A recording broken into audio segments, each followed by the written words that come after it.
Buenos días. Vamos a empezar la clase 12 de Física 2. En realidad vamos a empezar terminando con lo que no vimos en la clase 11. ¿Sí? Recordemos que la clase 11 habíamos empezado una descripción de movimientos ondulatorios que se llama descripción geométrica y que era una aproximación válida cuando la longitud de onda la longitud de onda es mucho menor que los tamaños típicos de los objetos con los que interactúan. ¿Qué quiere decir todo esto? ¿Por qué digo esto? Porque, bueno, hasta ahora aprendimos elementos esenciales de las ondas, pero ahora las queremos ver interactuar con los objetos y tener la onda interactuando con otras cosas. Bueno, acá tengo a mi gatita que quiere saludar. Hola. La voy a bajar, pobrecita. Bueno.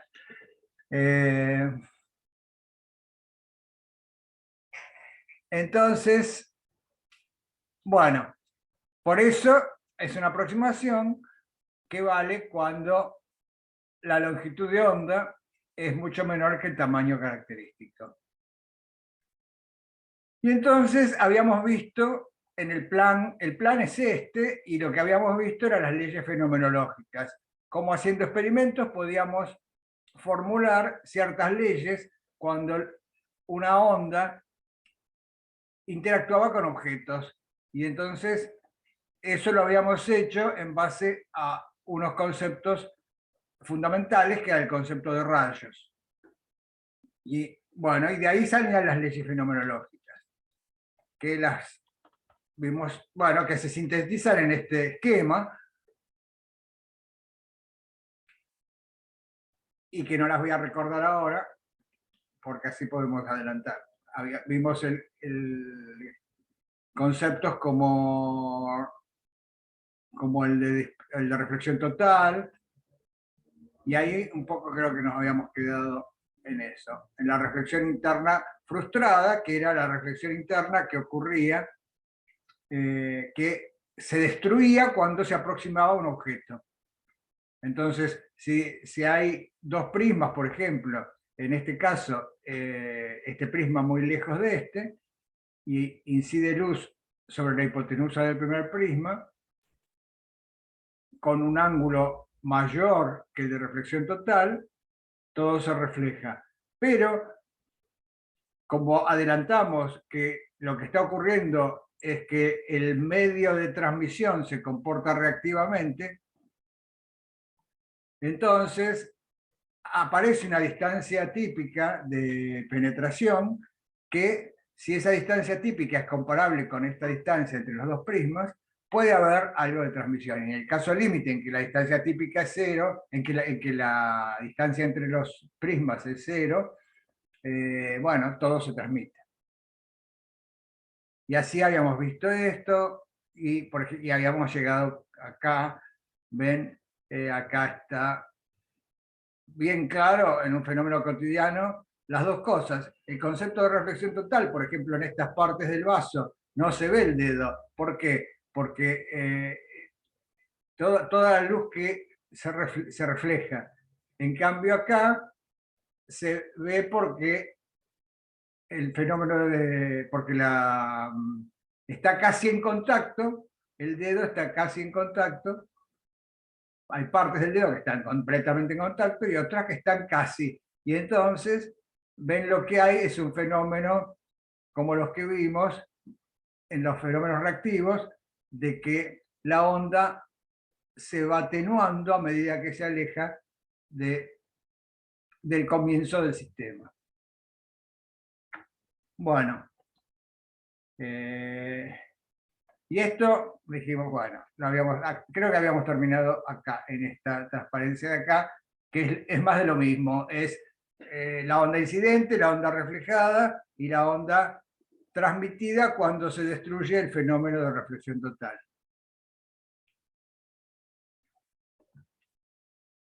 Bueno, En la práctica van a, por ejemplo, hacer aplicaciones de las leyes fenomenológicas y van a ver que, por ejemplo, analizar situaciones como esta, que es muy importante, la del prisma, la desviación que produce un prisma en un rayo incidente. Acá hay un haz incidente que incide sobre uno de los lados de un prisma isósceles.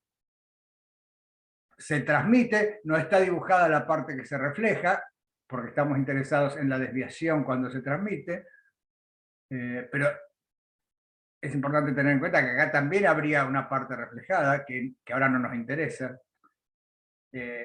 Está esta parte transmitida, que llega a la segunda cara del triángulo, del prisma, y se transmite. Y entonces, el ángulo entre la línea punteada, que era la dirección de incidencia, y esta dirección de salida, se llama ángulo de desviación. Y entonces ustedes van a poder calcular en la práctica el ángulo de desviación, que va a ser función, ¿de qué va a ser función ese ángulo de desviación? Bueno, va a ser función del índice del medio de afuera, que en general es aire, del índice del medio del prisma, que en general es un vidrio, pero puede ser cualquier otro material, del ángulo que formen los dos planos donde se refractó. Bueno, y nada más. Y entonces van a encontrar esta desviación en función de todos, bueno, y del ángulo de incidencia, obviamente, en función de todos estos parámetros. Hay una cosa interesante acá, y es que esta desviación toma distintos valores de acuerdo al ángulo de incidencia, pero hay un ángulo de incidencia especial para el cual esta desviación toma el valor mínimo, ¿sí? Y la van a poder obtener de distintas maneras. Una manera es, una vez que obtuvieron la expresión para delta, es derivar delta con respecto al ángulo de incidencia, igualarlo a cero y despejar las condiciones y verificar que eso es un mínimo. Y entonces van a encontrar esta expresión que relaciona la desviación mínima con el índice de refracción del prisma. Es muy interesante, y con el ángulo, ¿no? Se usaba, se puede usar también, por ejemplo, para medir con precisión el índice de refracción del prisma. ¿Sí? Porque uno hace un experimento y encuentra la desviación mínima, y sabe que la desviación mínima es mucho más fácil medir un mínimo que medir un valor arbitrario, ¿no? Entonces, porque lo veo al mínimo directamente. Y entonces, nada, esto es algo que van a poder demostrar con un ejercicio de la práctica. Bueno, una cosa que es súper importante es que, y que acá estaba sobreentendida, pero no la explicité, y es que cuando dije que la desviación depende del índice del prisma, además de todas las otras cosas, quedémonos en el índice del prisma. Si, en general, todos los medios son dispersivos, aunque en algunas regiones se puedan considerar poco dispersivos, pero en general todos los medios son dispersivos en el sentido de que la velocidad de fase depende de la frecuencia. Entonces, otra cosa de la que va a depender la desviación del prisma va a ser de la frecuencia o de la longitud de onda de la luz que incida, o de la onda que incida, ¿no? Entonces, justamente eso, debido a que la velocidad de fase depende de la frecuencia, entonces se produce este fenómeno de dispersión observado por Newton, ¿sí? De que un haz de luz blanca se refracta con distintos ángulos cada color, porque el índice depende del prisma, depende de la frecuencia, ¿sí? Y en la segunda cara se refracta de nuevo, y entonces se amplifica la desviación. A lo mejor acá la desviación entre el rojo y el azul se ve poquito, pero acá se ve más, porque hay otra refracción. Y entonces se pueden medir cosas que importan mucho en la industria. Es súper importante, por ejemplo, saber cómo depende, ven acá hay un grafiquito de índice de refracción versus longitud de onda, o lo que es lo mismo, frecuencia, ¿ven? Entonces, los fabricantes hacen vidrios que tienen una curva como esta, el acrílico tiene una curva como esta, el cuarzo fundido tiene una curva como esta. ¿Por qué es importante tener estas curvas? Bueno, es importante porque en los instrumentos ópticos esto a veces puede ser una molestia muy grande, porque si yo tengo una cámara fotográfica excelente, pero que focaliza bien en el azul y no focaliza bien en el rojo, eso va a ser un defecto, ¿sí? Salvo que quiera lograr un efecto artístico, pero en general eso es una molestia, ¿no? Entonces, eso se llama aberración cromática. La aberración cromática ocurre siempre, ¿sí? Aunque si uno presta atención, va a ver que las imágenes logradas con cámaras bastante comunes, ¿sí? Aunque sean caras, pero depende del objetivo que se use, suelen tener un borde coloreado, que acá así a primera vista no se ve, pero cuando se amplifica, por ejemplo, ven, acá se predomina ese azul que a lo mejor no se mezcló con las otras componentes y se ve acá. Entonces, para hacer eso, se hacen, para compensar eso, se miran estas curvas y se dice, uy, mira, este desvía más el rojo y este desvía menos el rojo. Y entonces, a lo mejor si pongo dos cosas, hago que estas cosas, estos colores que se desparramaban, acá se desparramen menos y se focalicen mejor todos juntos. Y eso se llama, bueno, ese defecto que produce colores se llama aberración cromática, ¿sí? Y entonces para compensar la aberración cromática hay muchas soluciones. Una, la más sencilla es esto del doblete acromático. Y bueno, y así en el mundo real uno va y busca, por ejemplo, una cámara que sea muy buena. Bueno, esto es el cuatrimestre pasado. No, Estival, el precio está en dólares. Fíjense, un precio, tiene un precio. Dice un zoom estándar, ¿no? Bueno, con un montón de detalles técnicos, que al que no sabe fotografía no le importa, pero lo que importa para la clase es que esto es una lente zoom que sale cara. Sale cara. ¿Y por qué sale cara? Y lo explica en el sitio de Amazon, explica por qué sale cara. Dice, tiene los avances más recientes en el diseño óptico de los lentes y utiliza un elemento de lente, bla, bla, bla, bla, bla. Dos elementos que ayudan a minimizar la aberración cromática en la periferia con un ángulo amplio, así como también reduce el desenfoque de color alrededor de los bordes. Bueno, además se combinan para ayudar a reducir la aberración esférica, que es algo que no vimos, pero que lo vamos a ver más adelante, recuérdenlo. O sea que, por ejemplo, todo lo que sea como molestias, errores en la producción de imágenes, se llaman aberraciones, y esta aberración cromática es la más fácil de entender en base a que los medios son dispersivos, y recordando como paradigma este experimento de Newton de la dispersión de la luz blanca en sus componentes de distintas frecuencias.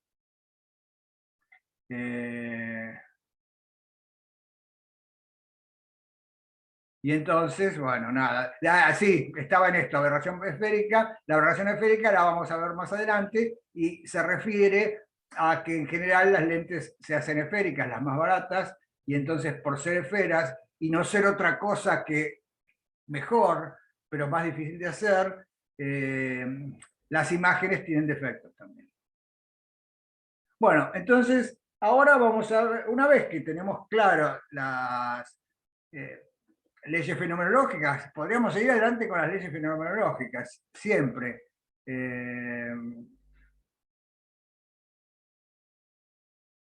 O sea, cualquier problema lo podemos resolver con las leyes fenomenológicas. Ahora, en física, a veces por lo general es bueno tener distintas herramientas con las que atacar un problema y parafrasearlo a lo mejor en términos de otros conceptos, de otras teorías, que son equivalentes, pero que a lo mejor suenan muy distintas.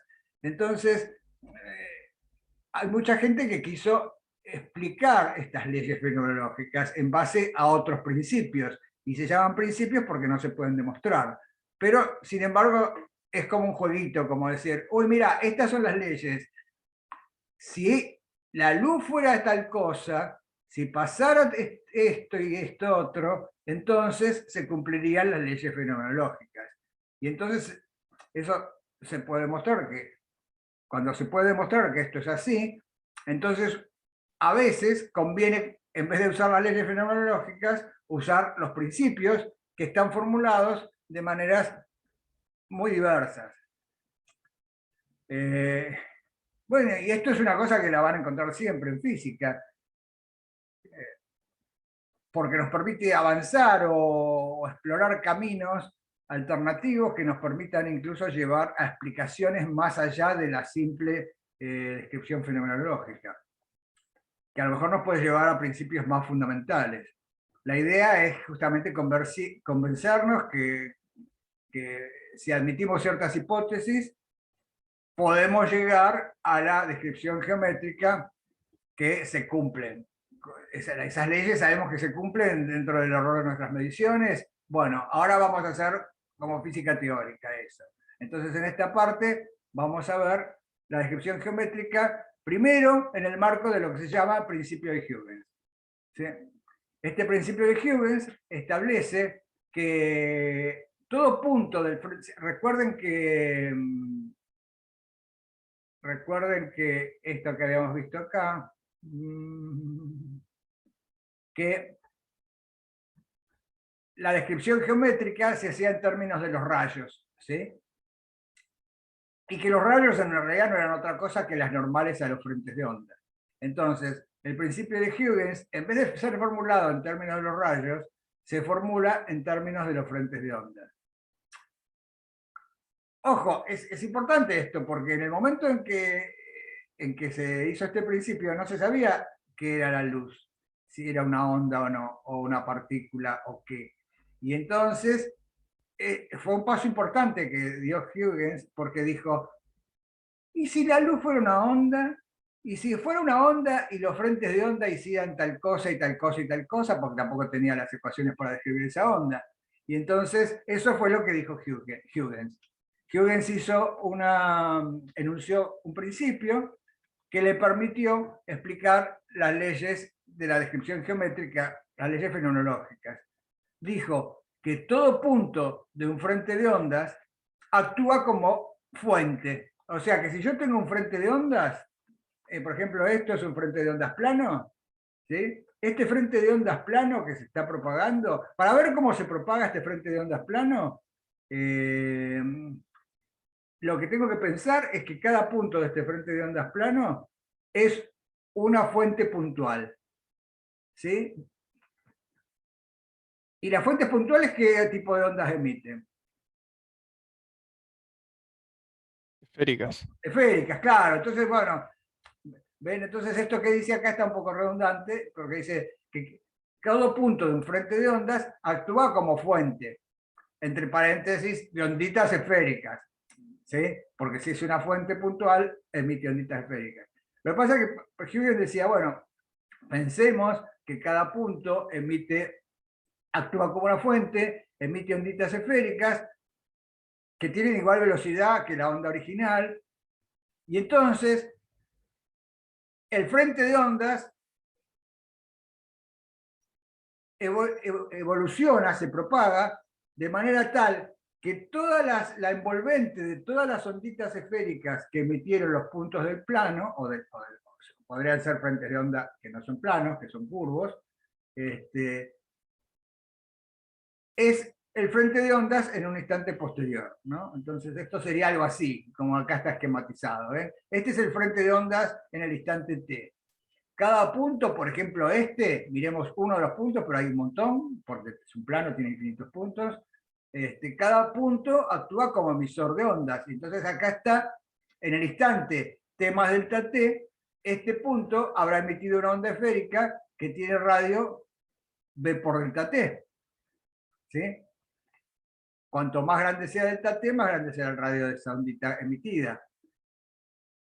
Pero bueno, no solo este emitió la ondita esférica, todos los demás. Y entonces, haciendo la receta de Huygens, dice, bueno, la envolvente es esta línea acá en el dibujo, pero sería una superficie, que es tangente a todos esos frentes de ondas secundarios. A estos puntos del frente de onda se los llama, a estas fuentes imaginarias de Huygens, ¿sí? Se las llama fuentes secundarias de Huygens, o fuentecitas de Huygens, ¿sí? Y entonces acá tenemos un montón de frentes de onda secundarios emitidos por esas fuentecitas de Huygens. Y el frente de ondas resultante en el instante t más delta t es la envolvente de todas esas. Y entonces fíjense que un plano en el instante t me da un plano en el instante t más delta t.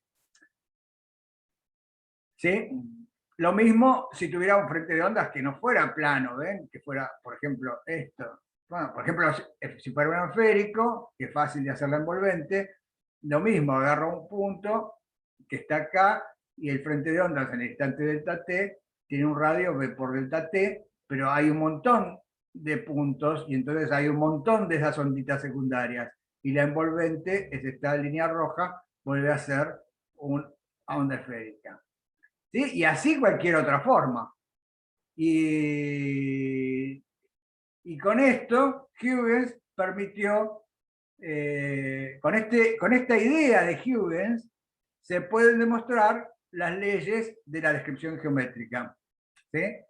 Esto también es un ejercicio de la práctica. Acá está demostrado, acá lo demuestro. Acá tenemos un frente de ondas plano incidente, AP.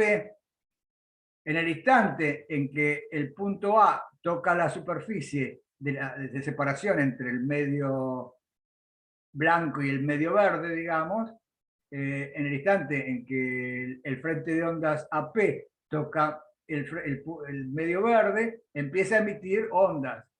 Pero empieza a emitir ondas que tienen una velocidad distinta, porque el índice es distinto, tiene una velocidad distinta a las ondas que está emitiendo el punto P, que todavía está en el medio de arriba.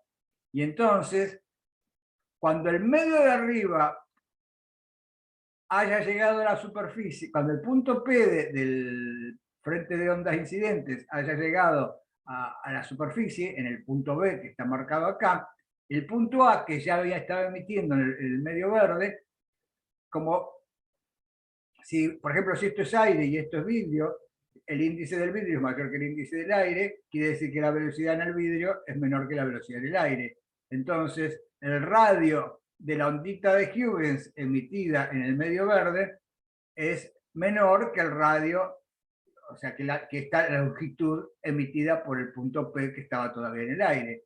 Y entonces, bueno, fíjense, acá tengo la envolvente, lo mismo va a pasar para puntos intermedios, y entonces fíjense que la envolvente va a ser B'B, va a ser este frente de ondas plano. Y entonces fíjense que los rayos se van a doblar, porque acá los rayos eran perpendiculares al frente de ondas, venían con un ángulo, y acá ese ángulo se dobla. Y entonces, y ahora haciendo trigonometría, se demuestra la ley de Insal.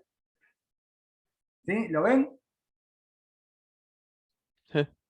Bueno, genial. Fíjense, de la misma manera pueden demostrar la ley de reflexión. Haciendo esto, claro, cuando el punto A toque la superficie de separación, empieza a emitir una ondita en el medio de arriba, hacia el medio de arriba, y el punto P todavía no.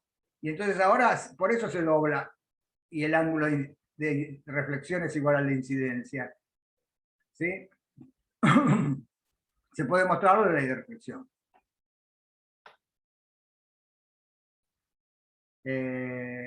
Bueno, acá les dejé una simulación que está hecha en GeoGebra.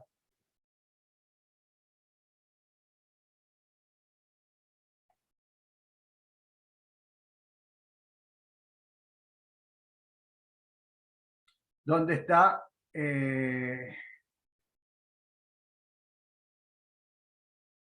ahí está. Por ejemplo, acá tenemos el frente de ondas incidente, ¿sí? Fíjense que la inclinación de esta línea verde, que es un plano, en realidad es el frente de ondas incidente, tiene que ver con el ángulo de incidencia. El ángulo de incidencia es el ángulo que forma la normal a ese plano con la normal al plano de separación, que es la línea roja. La línea roja es la normal a la superficie de separación entre el medio de arriba y el medio de abajo. ¿Sí? La línea verde es la normal, es el frente de ondas incidente, que es normal a los rayos incidentes. ¿Sí? Y entonces, si uno hace la simulación, ¿ven? Acá pasaba lo que vimos recién, que cada punto emite y entonces la envolvente en el instante posterior sigue siendo una línea verde, ¿sí? Hasta que llegue a la superficie. Entonces ahora lo vamos a ver llegar a la superficie, ¿sí? Ahí llega a la superficie. Cuando llega a la superficie, ahora este punto va a empezar a emitir ondas en el medio de abajo, pero a una velocidad distinta. Entonces los radios de las onditas de Huygens en el medio de abajo van a ser menores que los radios que está emitiendo este punto de acá. Miren, acá está en la...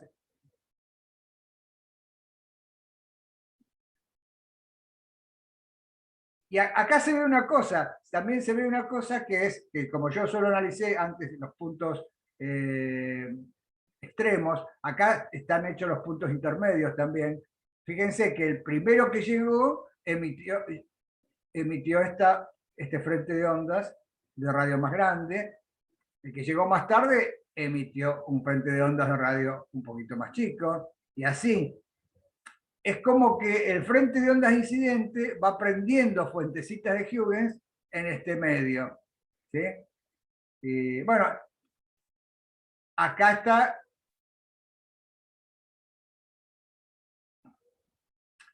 analizada la reflexión. Entonces, ven como la envolvente de todas esas onditas, que es la línea naranja que está acá, sería el frente de ondas plano reflejado. Y las normales a ese frente de ondas plano son los rayos reflejados, que fíjense que por construcción resulta que el ángulo de incidencia es igual al ángulo de reflexión. Y entonces el principio de Huygens me permite demostrar la ley de la refracción y la ley de la reflexión. Profe, Una, ay, bueno, preguntaba, perdón. Sí, es rápido. Si también tendríamos que analizar igual la parte transmitida, ¿no? Que en claro, esto claro. solamente nos estamos centrando Siempre, en la reflejada. siempre que hay una discontinuidad en las propiedades del medio, va a haber una onda reflejada y va a haber una onda transmitida para que se cumplan las condiciones de contorno, porque si no, no se cumplen. Eh, pero un poco es lo que les decía, que muchas veces uno quiere solo ver, dependiendo de las aplicaciones, alguna de esas. Si yo quiero ser, si le presto atención a la cámara, a la lente de la cámara fotográfica, me va a interesar la transmisión, esencialmente. Después miraré la reflexión. Entonces, primero veré en un espejo me va a interesar la reflexión y después veré qué pasa con la transmisión, pero en realidad a lo mejor no me interesa.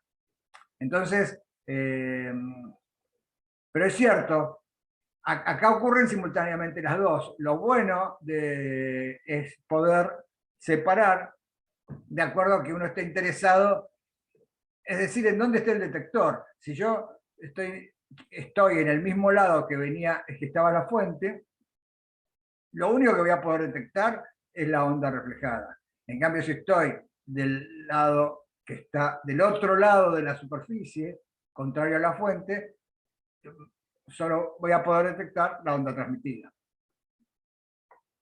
Delfina, querías preguntar. Nicolás está... Sí, perfecto. Quería nada más confirmar eso. Gracias. Delfina, ¿qué querías preguntar? Hola, buenas. Sí. Con las onditas que se generan con las fuentes de Huygens, ¿no?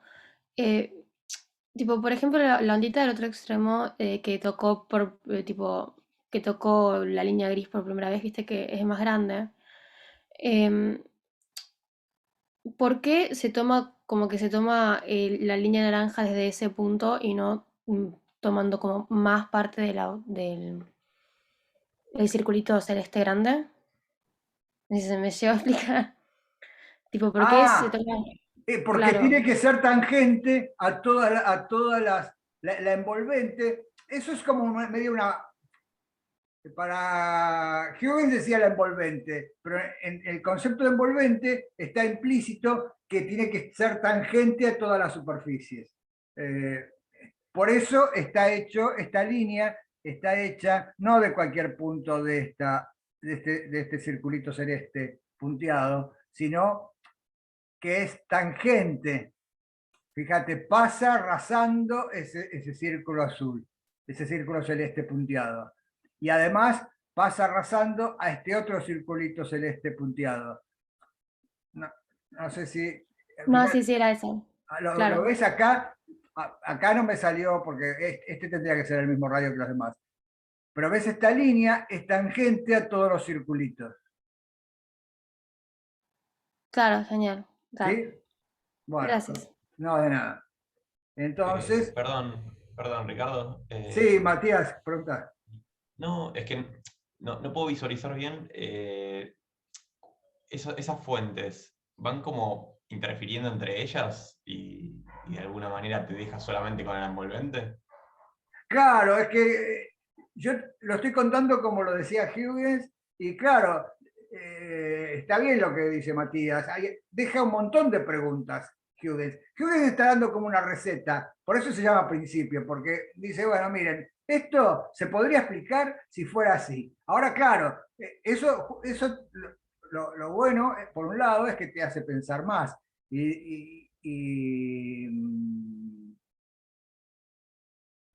Por ejemplo,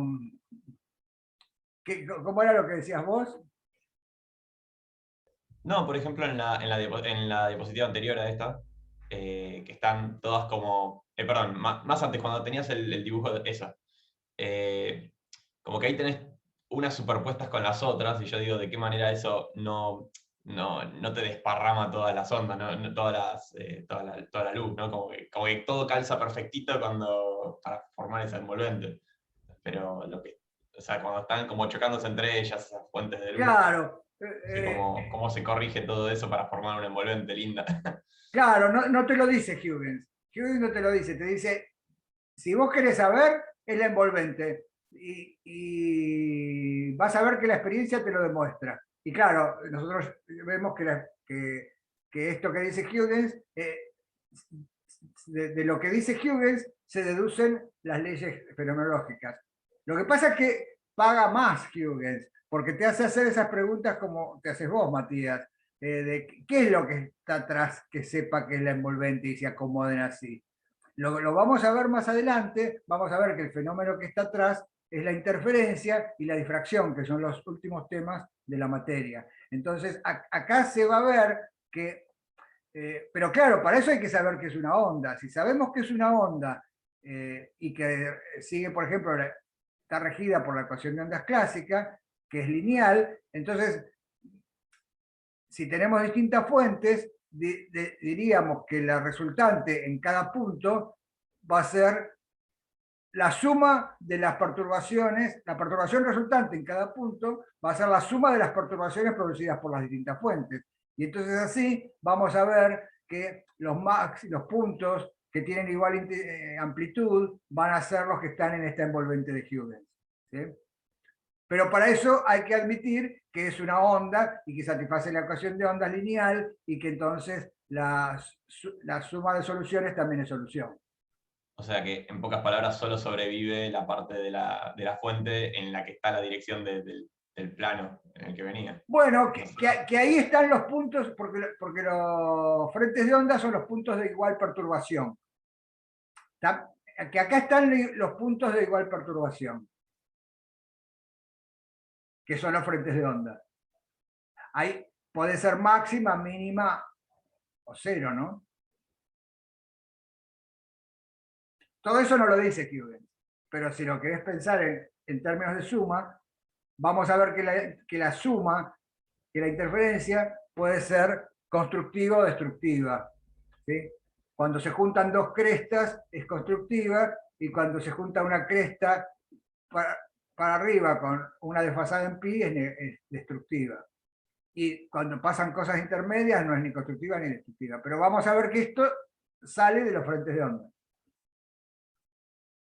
Otra cosa que también se ve acá, que no queremos ver, no quise remarcar, pero sí lo voy a remarcar porque tiene que ver con lo mismo, es que fíjense que acá estoy suponiendo que el tamaño de este frente de ondas, supónganse que pasó por una lente, o pasó por una abertura, o salió de una lámpara que tiene un tamaño, esto tendrá un tamaño. Entonces, esto de la línea roja que va así, no es cierto. Es cierto solo si el plano este es infinito, porque si el plano tiene un cierto tamaño, por acá la envolvente se va a ir cerrando hasta que llegue, va a tener una curvatura, ¿no? Por acá abajo y por acá arriba. Claro, en los bordes no se va a adaptar perfectamente. Tal cual, en los bordes va a haber unos bordes acá, y esos bordes van a dar lugar a ese fenómeno de que la propagación deje de ser rectilínea por acá. La propagación va a ser perpendicular al frente de ondas, que acá va a tener una curvatura, y entonces va a salir como para arriba y acá va a salir por acá abajo. Eso se llama difracción, ¿sí? Lo opuesto es cuando no vale la descripción geométrica. ¿Sí? Es lo que ocurre con el sonido. Claro, ¿ven? Por ejemplo acá, cuando la longitud de onda es comparable con el tamaño de los objetos, que sería decir que el plano que estuvimos viendo recién tenía un tamaño comparable con la longitud de onda, vamos a ver que hay estas cosas que no satisfacen la propagación rectilínea, en el sentido de acá, de que valen las leyes de la perspectiva y las leyes de la propagación rectilínea. De que Aparte, sí. una pregunta. También tendríamos que pensar qué consideramos el frente de onda, ¿no? Porque si yo estoy, por ejemplo, analizando una lámpara, analizo como frente de onda el vidrio de la lámpara, o el plástico, no sé, o el filamento que produce la luz. Bueno, lo que vas a analizar es, como fuente va a ser el filamento, los puntos del filamento. Pero, Claro que hay. Pero por más que los puntos del filamento sea un filamento inmenso, de repente pasa por una ventana y va a ser este caso, ¿ves? Si la ventana es grande, vas a ver una línea bien definida de luz y sombra. En cambio, si la ventana es chiquita, vas a escuchar lo que dice alguien que no te ve. Claro, sí, sí. ¿Y eso también lo predice Huygens, o no? Claro, eso también lo predice Huygens, porque, claro, lo predice Huygens, por lo menos ahora acá, lo estamos viendo, que lo predice, cualitativamente vemos que lo predice. Ahora, cuantitativamente no, porque no sabemos cómo manejar esas cosas. ¿Qué pasa? ¿Se suman? ¿Qué es? Huygens dice la envolvente. Pero vamos a ver que después, más adelante, hubo científicos que mejoraron lo de Huygens, el principio de Huygens, y dijeron, miren, escúchenme, dejen de discutir, es una onda, y si es una onda, Huygens quería decir la suma, por ejemplo. Claro, que para nosotros, si sabemos que es una onda, sabemos que la suma de soluciones es solución. Entonces tendríamos que hacer la suma. Entonces tendríamos que sumar en cada punto de la línea roja, tendríamos que sumar las perturbaciones provenientes de cada puntito de la línea negra. Y entonces vamos a obtener que en esta zona se curva el frente de onda resultante, y en cambio por esta parte no.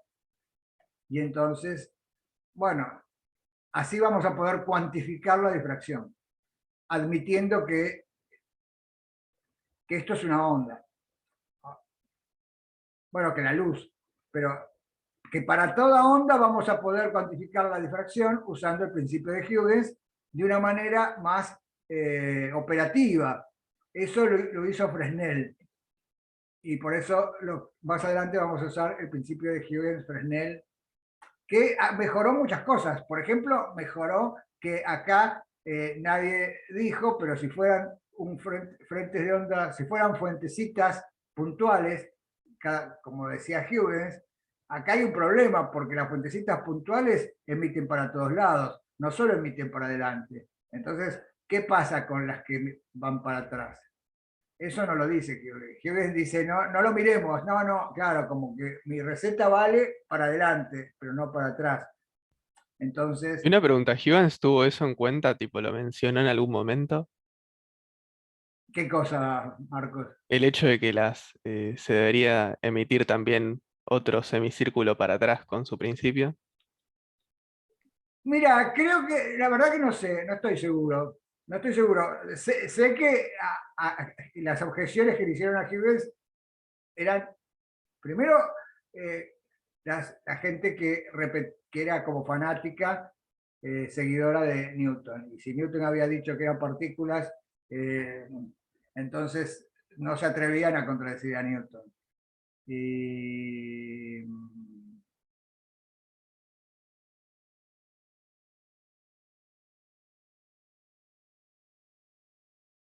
Y ahora me olvidé que me había preguntado. ¿Qué pasó? Ah, sí, me preguntaba si no, la verdad que no me acuerdo. No, Ah, ok. no lo sé, no lo sé. Sí, me enganché con Newton y Huygens y me perdí. Ah, bueno, entonces estábamos acá. Bueno, entonces a esta altura creo que tendrían que ver que, bueno, que será más o menos difícil, pero que esto es una herramienta alternativa a usar las leyes de la descripción geométrica. Aunque como que uno dice, es más fácil usar las leyes de la descripción geométrica. Bueno, a veces es más fácil usar el principio de Huygens conceptualmente. Por ejemplo, acá hay varias simulaciones que podemos ver.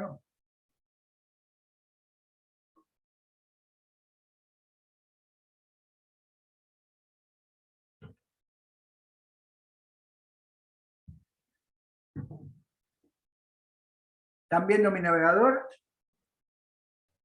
Sí, como que ya spoileaste lo que va a pasar. Genial, está bien, ahí está. Fíjense, acá, lo vamos a poner al principio, acá hay la línea azul es una parábola, ¿sí? Y este puntito es el foco de la parábola. Y acá hay una fuente. Es una fuente puntual.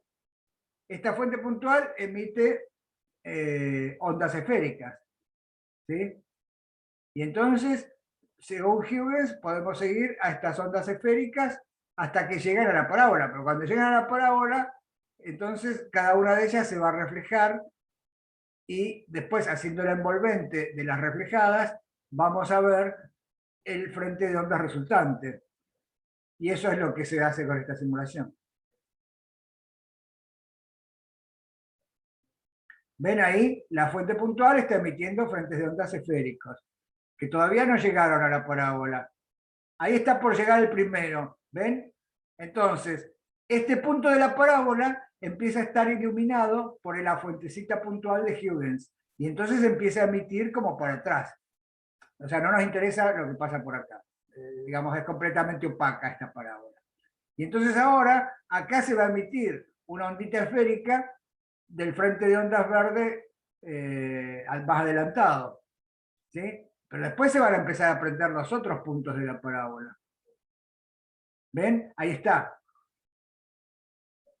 Lo que pasa que resulta, fíjense que el resultante, qué interesante, es que la parábola tiene esta propiedad, resulta que tiene esta propiedad que los retardos con que se van prendiendo las otras fuentecitas debido a que la iluminación es posterior, es tal que la envolvente resulta ser un plano. Las envolventes resultan ser planos, miren. Y entonces, esto en términos de rayos, quiere decir que un haz de rayos que salen de un punto, como un foquito de un automóvil, por ejemplo, o una lamparita muy chiquita, puesta en el foco de una parábola, convierte esos rayos divergentes en rayos paralelos que van para atrás. ¿Sí? Fíjense qué interesante, para poner en un auto y poner los seguidores que entonces iluminan, no divergiendo ni convergiendo, sino iluminan un cierto ancho de haz que, bueno, me permite iluminar el borde del camino, lo que sea, no sé. O en un teatro para los seguidores del cantante, el foquito se pone acá se pone un espejo, y entonces en el escenario vamos a ver que el cantante está envuelto por un haz, bueno, digo el cantante o cualquier cosa, ¿no? Está envuelta por un haz que tiene un tamaño, ¿no? Que si este es un paraboloide de revolución, será un cilindro, ¿no? Y esta sería una aplicación del principio de Huygens a una parábola.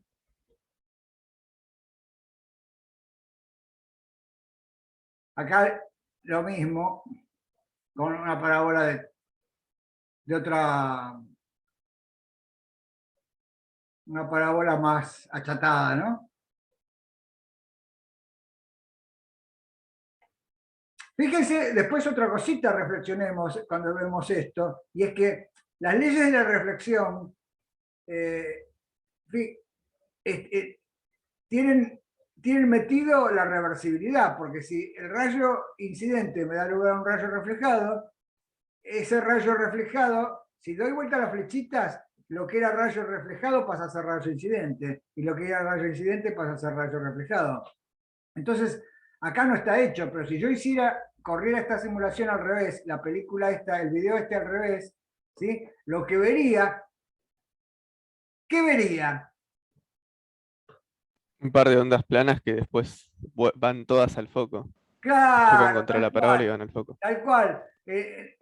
Si usáramos reversibilidad, esto muestra que un frente de ondas plano que incide en un paraboloide se focaliza completamente en el foco de la parábola. Y esto se usa en las antenas satelitales, ¿sí? En las antenas satelitales, que tienen esta forma, están hechas porque la luz, digamos, la onda que viene del satélite, ya es casi un frente de ondas plano, porque está tan lejos que a los fines prácticos es casi un frente de ondas plano. Y entonces se lo hace interactuar con la parábola, y en este lugar se pone el detector de la señal, y acá se detecta la señal que vino del satélite. ¿Se dan cuenta? Es una antena focalizadora. De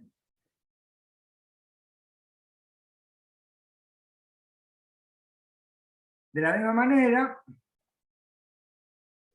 bueno, pueden hacer, más acá les dejo los links a lo que vimos recién.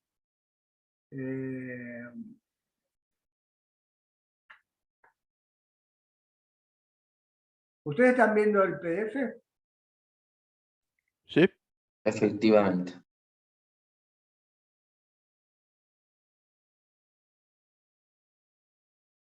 Genial. A ver, ¿qué pasa acá? Ah, no. No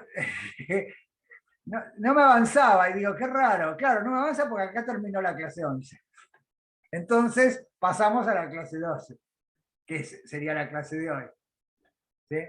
O sea, en la clase de hoy vamos a seguir con esto. Bueno, 41 diapositivas, bastante. sí, sí, Muy era bastante, ambicioso. bastante Sí, sí. ambicioso, sí, sí, sí. Bueno, vamos a hacer el speedrun.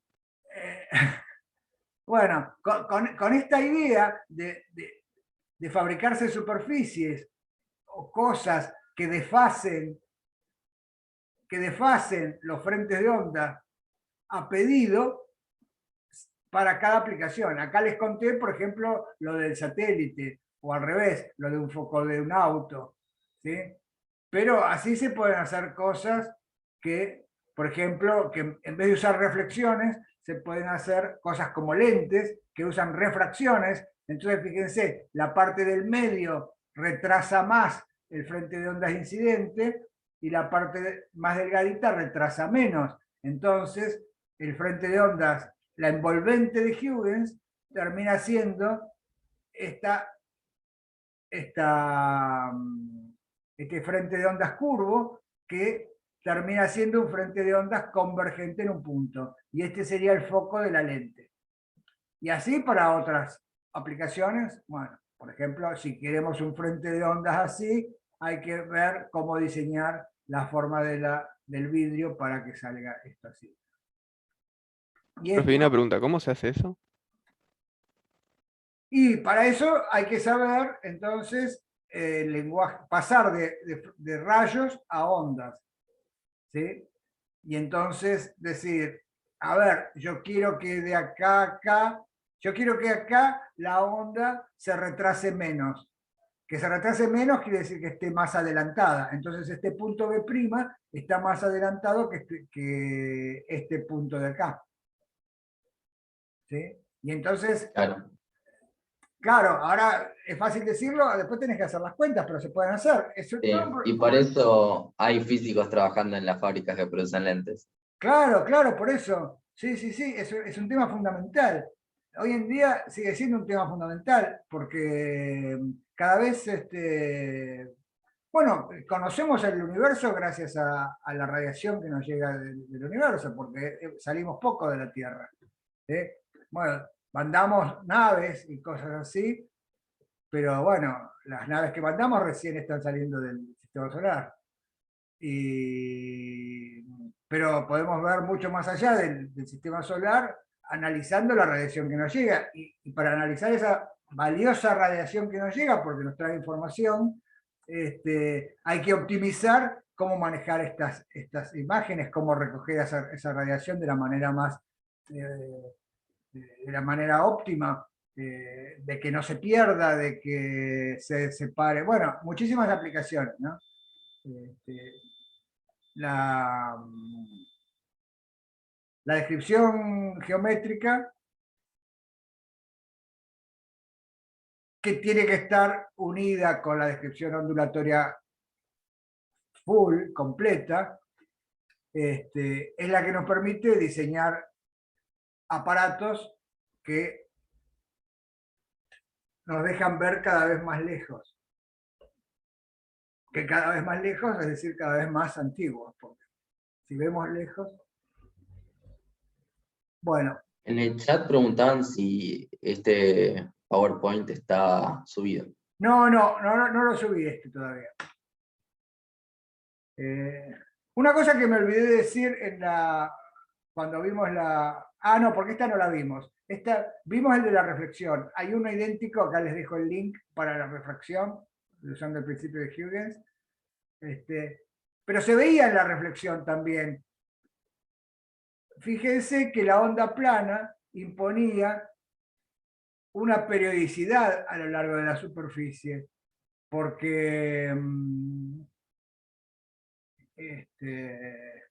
fíjense que, por ejemplo, todos estos puntos iluminan con un cierto desfasaje. Entonces, este punto está prendido, tiene un máximo, y este todavía no tiene un máximo. Y entonces, como la onda plana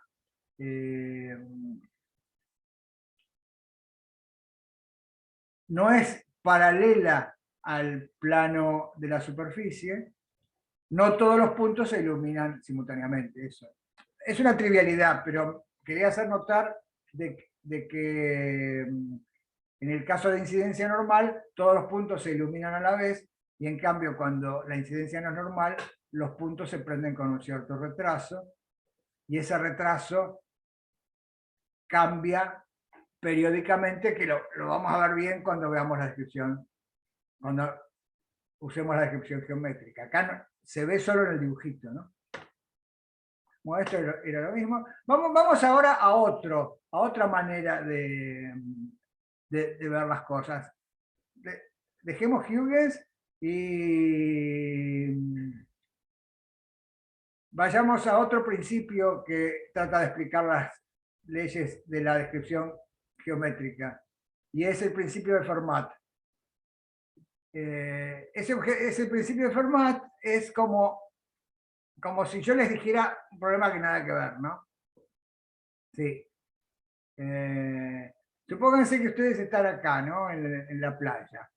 Y acá en B hay alguien que se está ahogando o que está teniendo problemas. ¿Sí? Y ustedes quieren llegar lo más rápido posible para salvarlo. ¿Sí? Entonces, ¿cuál es la pregunta sería, ¿cuál es la trayectoria óptima que tienen que hacer para llegar? Óptima. No, pero tiene que ver el problema, porque vos desde la playa tenés una visión de la persona que se está ahogando, que supongo que está bajo el agua. Y acá esa está sacando la visión... mano, mira. Ok, entonces, ¿por qué tiene que ver con lo que estamos haciendo nosotros? Bueno, O sea, Esto nos lo contó Nahuel, esto yo le había hecho una pregunta sobre un problema similar y dijo que tenía que ver con óptica. bueno, entonces yo les planteo este problema que va a tener que ver con cómo planteó Fermat su principio. Pero nada que ver ahora, piensen, ¿no? Que yo les hago esta pregunta. ¿Cuál es la trayectoria, la mejor trayectoria para llegar a rescatar a la persona que está en B? O sea, ustedes Y están... depende de qué tan rápido corres y de qué tan rápido nadas. Claro, perfecto. Seguro que depende de cuán rápido corres y de cuán rápido nadás. Y entonces, ¿cómo harían? Suponete que corres 2 veces más rápido que lo que nadás. y vas lo Y pues, máximo por agarrar el la agua velocidad. hasta... Claro. ¿Cómo?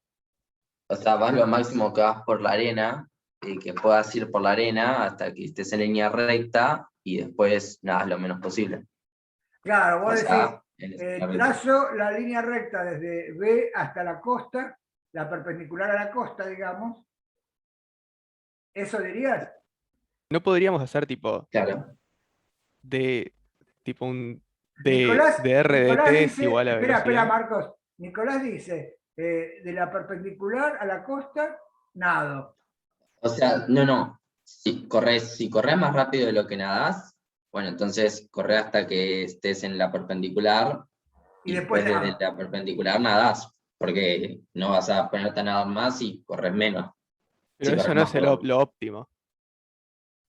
No, Es y Pero mejor digo en caso que... de que corras más rápido de lo que nadás. capaz hay Sí, un punto en el que por la distancia te conviene más nadar un poquito más, ¿no? Y ahí se te hace el camino óptimo. claro, perfecto. La observación de Matías es lo que te quería decir, Nicolás. Fíjate, que es cierto que vos corres hasta la perpendicular, pero es cierto también que recorres más distancia. Claro, la hipotenusa es más chiquita que los Claro, dos catetos porque sonados.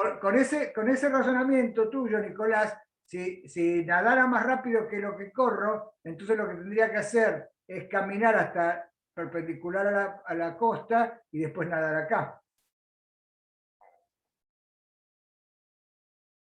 Claro, Claro. claro, entonces con esta discusión creo que lo que quiero que quede claro es que hay toda una familia de trayectorias que van desde A hasta la costa y de la costa a B, y que hay muchas, desde la que mencionó Nicolás, de ir corriendo hasta acá y después ir por la perpendicular hasta B, hasta la otra que es ir de A directo hasta la costa y después ir hasta B. Pero bueno, ¿cuál es la que tiene tiempo mínimo? Entonces, Fermat lo planteó, por eso quería discutir esto, porque Fermat lo planteó de una manera más rara, un problema. No dijo cuál es el camino, sino que dijo que el camino que hace la luz en ir desde un punto A hasta un punto B, pasando por la costa, pasando por la superficie plana, es aquel que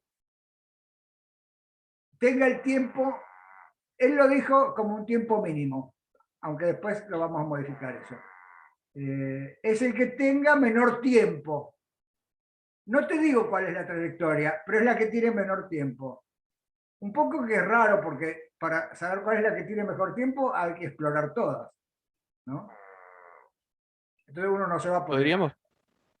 Podríamos poner tipo dr de t es igual a b, después despejar el tiempo y minimizar el tiempo.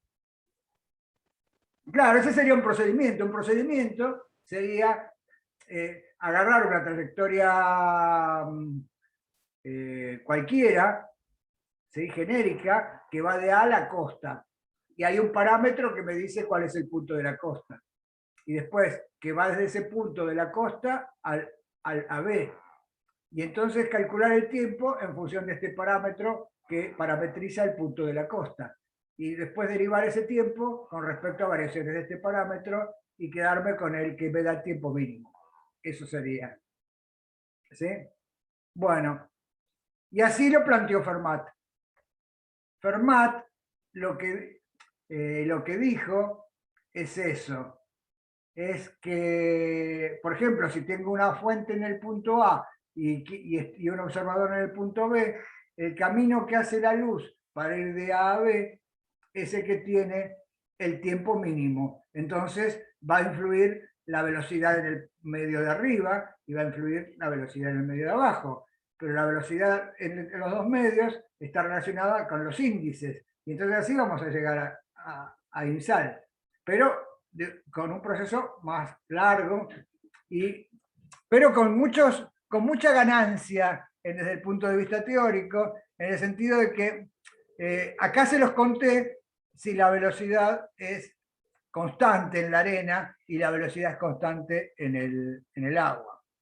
Pero si hubiera arena acá muy seca, que me resulta más difícil correr, y acá hubiera arena más compacta, y acá más compacta, como pasa en la realidad, ¿sí?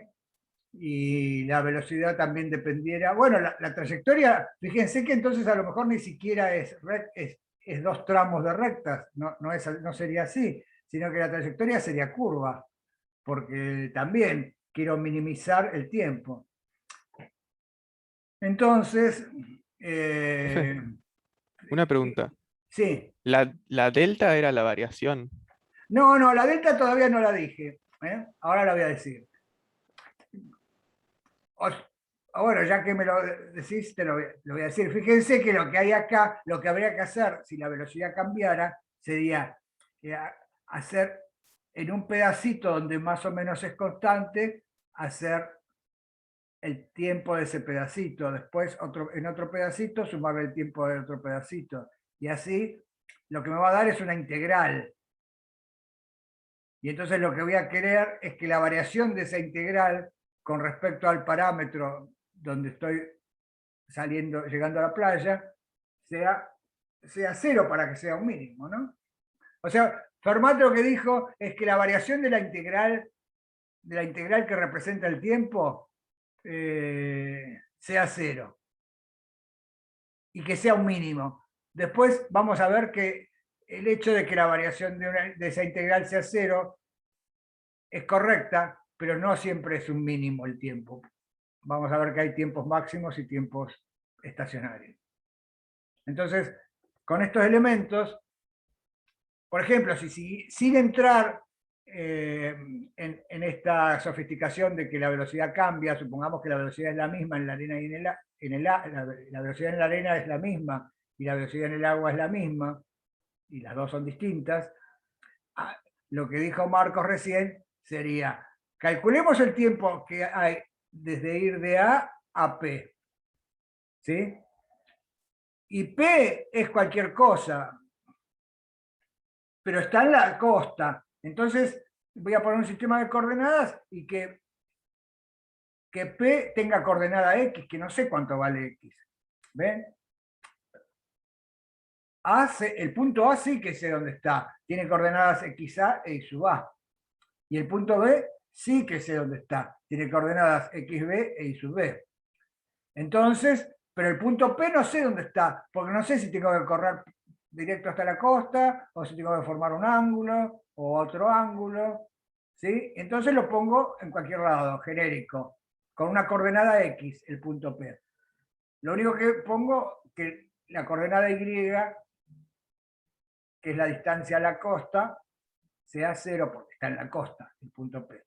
En cambio, el punto A está en una coordenada Y sub A y el punto B en una coordenada Y sub B. ¿Sí? Entonces, este planteo lo entendieron, es de geometría analítica, nada más. Lo que representa es este dibujito que hice acá. ¿Sí? Pasa al lenguaje de geometría este dibujito de acá. Y ahora voy a calcular el tiempo en ir de A a B. Y ese tiempo lo voy a dividir en dos partes. El tiempo en ir de A a la costa y el tiempo en ir de la costa a B. Y el tiempo en ir de A a la costa es, bueno, es la hipotenusa de este triángulo, ¿no? Y entonces por eso es la raíz cuadrada de este pedacito, x menos xa, ¿sí? X menos xa, todo al cuadrado, que es lo mismo que xa menos x, más esta altura, este otro cateto, que sería y sub a, más y sub a cuadrado, dividido la velocidad en el medio 1, que es la arena. ¿Sí? Entonces, este término es el tiempo que tardó en ir de A a P, que no sé dónde está P. Ahora, está en X, pero no sé cuánto vale X. Ahora, el tiempo en ir desde P a B es lo mismo, es la hipotenusa de este otro triángulo, que tiene el cateto, este pedacito que es XB menos X, y este otro pedacito que es IB. Entonces, la hipotenusa es la raíz cuadrada de los catetos al cuadrado, y es x menos xb al cuadrado más ib cuadrado raíz cuadrada. Esa es la distancia, pero y la velocidad en el agua es v2. ¿Sí? Entonces, fíjense, el tiempo depende de la posición del punto A, de la posición del punto B, que están fijas, esas las voy a dejar fijas, y depende de la posición del punto P, que es el que voy a variar. ¿Para qué lo voy a variar? Para que esta suma sea cero. Para que esta suma sea mínima. Es decir, que la derivada de esta suma sea cero. ¿Con respecto a qué variaciones?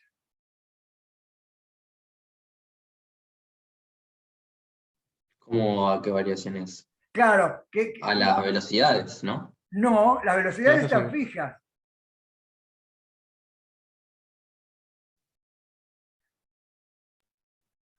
El X del punto P. Claro, muy bien, Delfina, el X es el punto P. O sea, voy a variar el punto P para que esta suma sea mínima. Para eso voy a derivar con respecto a la posición del punto P, que es X, está parametrizada por X, y entonces voy a hacer la derivada de t con respecto a X, lo voy a igualar a 0, miren, acá lo hice. Entonces, derivemos esto, algo a la 1/2 es ese algo a la menos 1/2, por eso la raíz está abajo, ¿sí? Y después tengo que derivar el argumento, por eso saldría un 2xa menos x, que el 2 no está, porque no está el 2 porque se simplificó con el 1/2 de la derivada de la raíz, y ya está. ¿Sí? Y después tengo que derivar este paréntesis que me dio xa menos x, y después derivar esto con respecto a x, por eso este menos acá. Y después este otro término pasa lo mismo, me queda lo mismo, la raíz dividiendo, esto arriba, y no me queda el menos porque puse x menos xb. Y ahora, ¿están todos de acuerdo que esta es la derivada de esto? La igualo a 0 y demostré la ley de Imsal. Uy, Tienen que decir, ¿y por qué? O decirme por qué derivé la ley de Imsal. y yo digo que probablemente porque antiguamente ya se había observado que, tipo o sea, no es probablemente a Fermat se le ocurrió así de la nada. Dijo, y esto tal vez funciona. Y se fijó, funcionó, y dijo, No, esto es un principio. no, la pregunta es, ¿por qué esta derivada igual a 0 es Imsal? Porque tenés ahí el tema de los catetos y socotrocos. Ahí tenés O sea, O opuestos sea, sobre tenés que hipotenusa. recuperar el seno Claro, de perfecto. todo eso. Fíjense que quizá menos x, ¿sí? Es este cateto, ¿no? Y la raíz es la hipotenusa. Entonces, este cateto sobre la hipotenusa es el seno de este ángulo, el seno del ángulo de incidencia. Pues es decir, quizá menos x sobre la raíz es el seno de i. Y la velocidad es la velocidad de referencia sobre n. Entonces acá me queda el seno de i por n1 por el seno de i igual a n2 por el seno de t. Porque de la misma manera, esta resta x menos xb es este cateto de acá. Dividido la raíz es esta hipotenusa. Este cateto sobre esta hipotenusa es el seno de este ángulo que estoy marcando con el cursor. ¿Sí? Entonces acá me quedaría n1 seno de i igual a n2 seno de t. Y se demuestra Imsal. Y de la misma manera se puede demostrar la ley de la reflexión. ¿Sí? Y Una pregunta. sí. N1 sería 1 sobre B1 y N2 sería 1 sobre B2. Acá está, mirá. B en cada medio es la velocidad de referencia dividido n. Ok, perfecto. ¿Sí? Entonces, este 1 sobre B1 acá es C abajo y N1 arriba. Y este B2 es C abajo y N2 arriba. Pero el C se va porque está igualado a 0. Y entonces me queda que esto es Imsal. Y entonces, fíjense que el principio si el tiempo, si la velocidad en la arena, si hubiera arena de distintos, apisonada distinto, y entonces yo tuviera que correr con una velocidad en una parte, con otra velocidad en otra, y así. Entonces, el tiempo en ir de A a B, que acá era una suma, el tiempo en ir de A a B llegando a P, en realidad va a ser una integral, porque voy a tener que ir sumando los pedacitos donde la velocidad es más o menos constante. Entonces, dividiría en pedacitos donde la velocidad es constante, y entonces haría el diferencial del pedacito S, L, dividido la velocidad en ese pedacito. Es esta cuenta que hice acá. Lo que pasa es que acá había dos pedacitos, uno y otro. Y entonces sumaba el diferencial de la longitud de este pedacito dividido la velocidad, más la longitud del otro pedacito dividido la velocidad.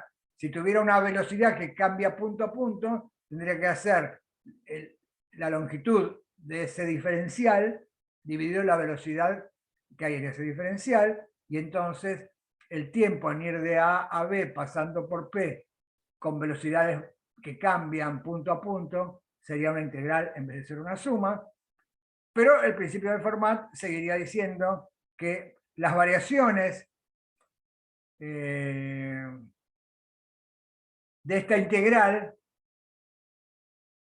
sean cero cuando el parámetro se varía poquito. Fíjense, yo no estoy acá parafraseando, pero es algo que ustedes saben. Saben que en un máximo o un mínimo, bueno, con un punto de inflexión la derivada es cero. ¿Qué quiere decir que sea cero?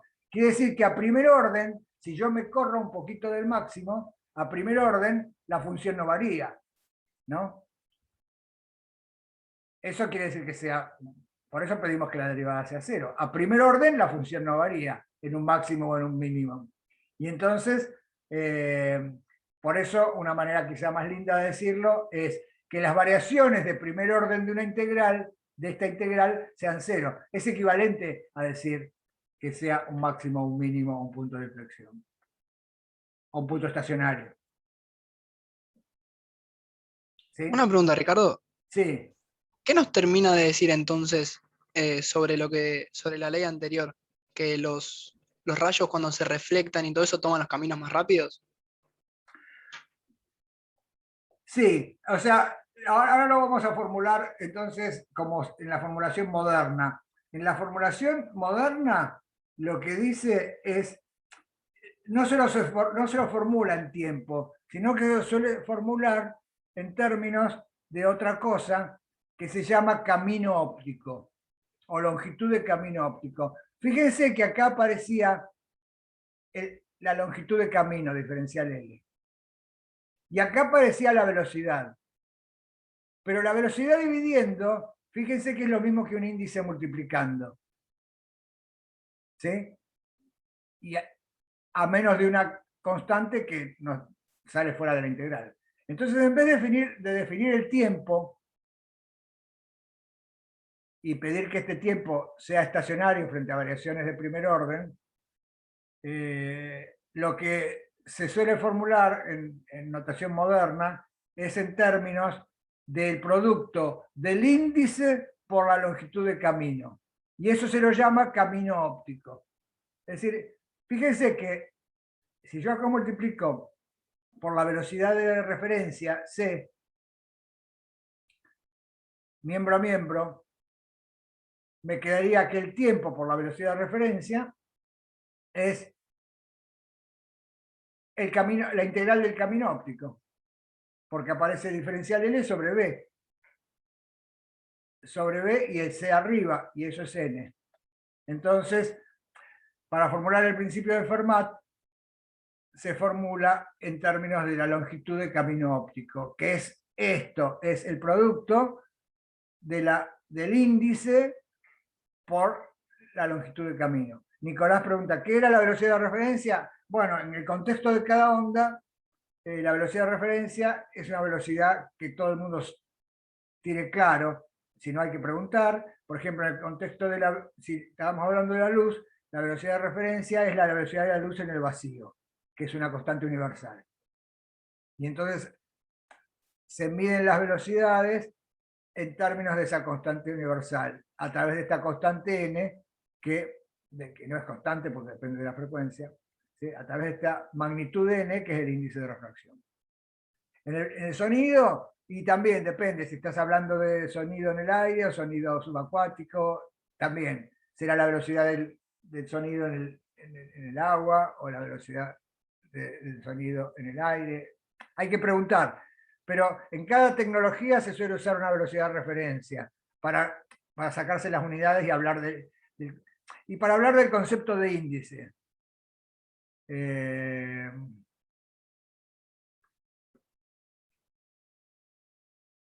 Bueno, Facundo comenta si el n tiene que ser mayor que 1. Sí, por la C, claro.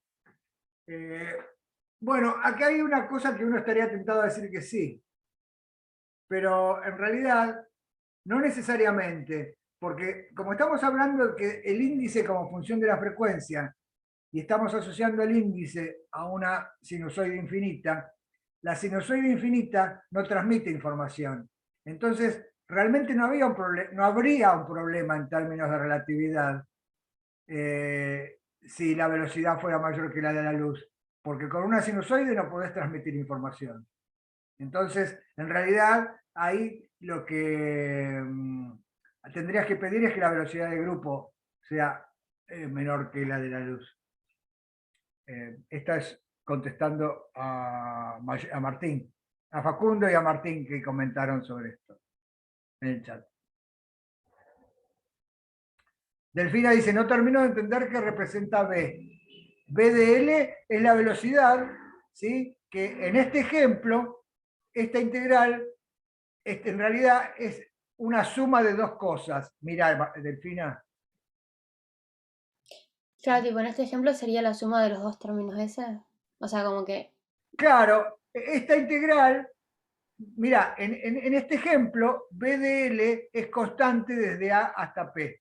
Entonces, esa integral me da, entonces sale fuera de la integral B1. Y la integral que me queda desde A hasta P es la longitud, que es esta hipotenusa que está acá, esta raíz que está acá.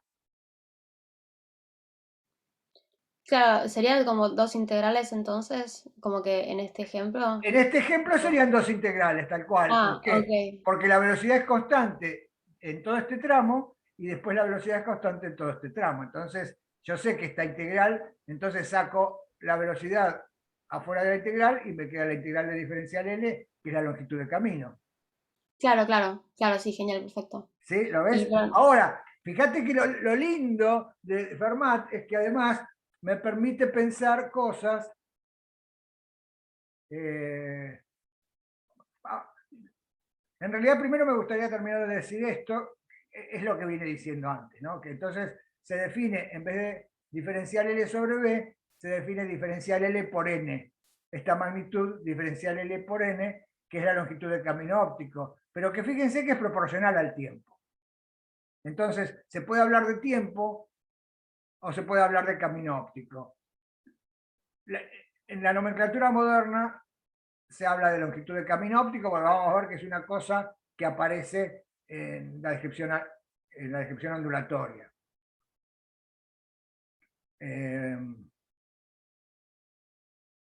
Entonces, en términos de Fermat, el principio de Fermat, entonces lo que dice es que el camino, la trayectoria que siguen los rayos de cualquier onda para ir desde un punto A hasta un punto B, es aquella para la cual el camino óptico es estacionario con respecto a variaciones de la trayectoria. Claro, fíjense, el camino óptico que hay que hacer para ir de A a B es el que es estacionario si la trayectoria la varia. En este ejemplo era el mínimo, porque quería salvar a la persona, entonces quería ir lo más rápido posible, era el mínimo.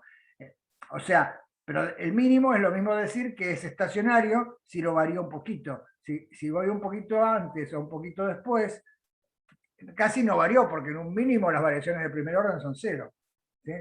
Entonces, la delta de una integral es cero. En ese sentido, esta formulación, que la delta de una integral es cero, es una formulación que se conoce en matemáticas.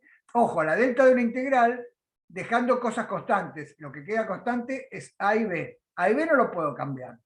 A y B están fijos. Y me pregunto, ¿cómo va la onda de A hasta B pasando por la costa, pasando por la superficie? Y bueno, no lo sé. Tendría que explorar todos los caminos y quedarme con aquel que es mínimo o máximo o estacionario. Es decir, que si varía un poquito la trayectoria, me siga dando el mismo valor. Y entonces eso se dice que es un principio variacional. Es un principio donde la delta de una integral es cero. Y entonces el principio de Fermat se formula como un principio variacional. Que la delta, que la variación del camino óptico entre A y B es cero a primer orden. Es decir, que a primer orden es cero cuando cambio la trayectoria un poquito. Y hay que agregar que sea compatible con las condiciones del problema. Compatible con las condiciones del problema quiere decir que A sigue estando en el mismo lugar y B sigue estando en otro lugar. No cambiar el problema. El problema es siempre el mismo, salir de A y llegar a B y pasar por la superficie. Lo único que puedo cambiar es la trayectoria. La verdadera trayectoria que recorre la onda es aquella que tiene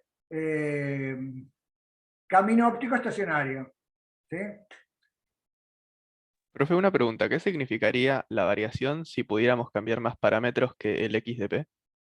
Sería lo mismo, sería una variación, una derivada con respecto a todos los parámetros. Acá puse un solo parámetro, pero en realidad en la práctica van a ser incluso demostrar, yo acá hice una trampita y es que, bueno, porque está todo en el mismo nivel, pero por ejemplo, con las leyes fenomenológicas me gustaría demostrar que están todas en el plano de incidencia, es decir, que P no se sale de este dibujito. Y entonces ahí tendría dos parámetros, que sería el X y el Z también. Entonces tendría un tiempo que depende de la posición de A y B, que están fijas, pero el P podría salirse, ¿sí? Porque, por ejemplo, a nadie se le ocurriría saltar, pero el rayo podría irse a un valor más adelante o más atrás del dibujito este. ¿Entendiste, Marcos? Sí, entonces tipo sería como optimización, pero en varias variables. Claro, la delta de una integral es cero. La variación compatible con los vínculos son todas las variaciones que puedas hacer. Elian en el chat pregunta, no entiendo eso de la integral.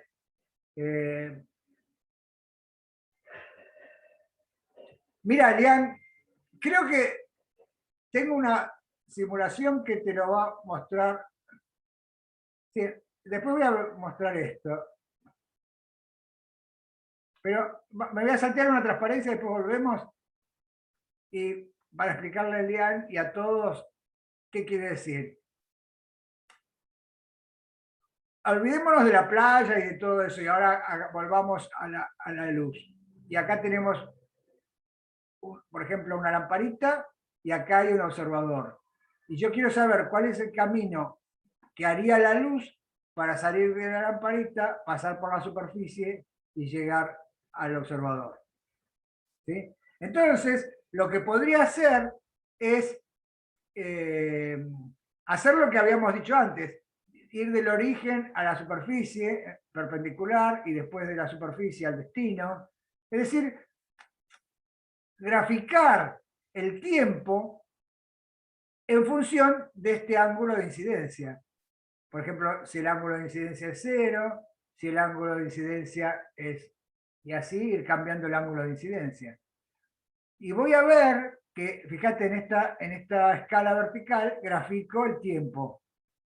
¿Sí? Y acá, en la escala horizontal, grafico el ángulo de incidencia. Y entonces voy a ver que en este caso el tiempo es un mínimo. Pueden comprobar ustedes que en la cuenta que hicimos recién, si calculo la derivada segunda, es la que corresponde a un mínimo. ¿Sí? Es el tiempo mínimo. Por eso Fermat decía que es un principio de tiempo mínimo. Entonces, no sé si vas viendo, Elian, para dónde va eso de la delta de la integral. O sea, entiendo eso de que la derivada tiene que ser 0 para minimizar ese tiempo, pero no entiendo qué tiene que ver con, o sea, no termino de entender qué es la delta de la integral justamente. Bueno, la delta es la variación de esa integral. Esa integral, en este caso, está compuesta por dos aportes, el aporte de este tramo y el aporte de este tramo. Pero si hubiera, la velocidad variara, por ejemplo, en la atmósfera que se va enrareciendo y entonces la velocidad va cambiando punto a punto, tendría que ir sumando un pedacito más otro pedacito más otro pedacito y eso sería la integral. Y la delta, decir que la delta del integral es 0 es como decir que la derivada de ese tiempo es 0. O sea, es como hablar de la derivada. Claro, tal cual, tal cual. O sea, es que podés decir que la derivada sea 0, también podés decir que la variación de la función sea 0 a primer orden. Y eso, la variación de la función a primer orden es la delta. Es la delta, perfecto, eso, tal cual. Ok, Sí. ok. O sea, eso, la delta es la variación de la función, de la variación a primer orden. Profe, perdón, Sí. pero ¿es la variación de la del tiempo o la del AB, tipo la del camino? Porque viste que hay dos integrales. Es lo La mismo porque el tiempo es proporcional al camino óptico. Porque si multiplico por C miembro a miembro esta igualdad, fíjate, me aparece diferencial L por C sobre B. Y C sobre B es N. Ah, ok, ok. Entonces el delta, o sea, puede referir a cualquiera de las dos integrales. A cualquiera de las dos integrales, tal cual es. Moderna, en notación, en la bibliografía moderna se prefiere usar la longitud de camino óptico que está acá. ¿Sí? Pero acá se demuestra, bueno, y lo que te dije recién lo demuestra, que la longitud de camino óptico es proporcional a c por el tiempo. Claro, y ese TAB es la integral que vimos recién. Claro, sí, sí. Perfecto, perfecto, tal cual. Buenísimo. Bueno, volviendo a lo que preguntó, bueno, Elian ya lo entendió, eso, pero ahora entonces les voy a mostrar. Bueno, me salté una transparencia que ahora podemos volver, simplemente es histórica, es una referencia histórica. Este principio de Fermat ya lo conocía Herón de Alejandría, del año 60 más o menos, para la reflexión. Él se había dado cuenta que un rayo que va de A y llega a B, no importa cualquier número de reflexiones que haga, la trayectoria es siempre la que tiene menor longitud que cualquier trayectoria cercana. Se había dado cuenta de eso, Herón.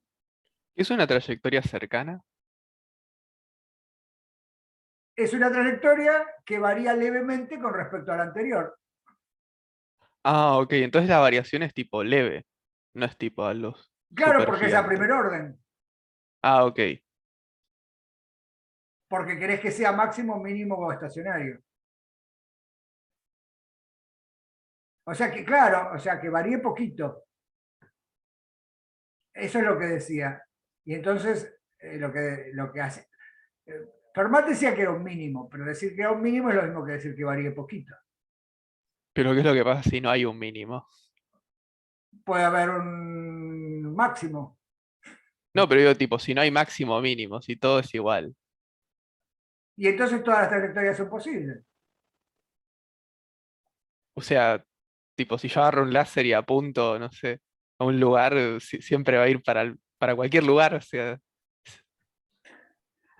no entiendo cómo funcionaría eso. Y si No, vos porque si tenés una apuntás. lente, No, si vos no, tenés una lente que justo te hace converger todo. no funcionaría si apuntás un láser, porque en el láser va a ser la línea recta, porque la velocidad es siempre la misma.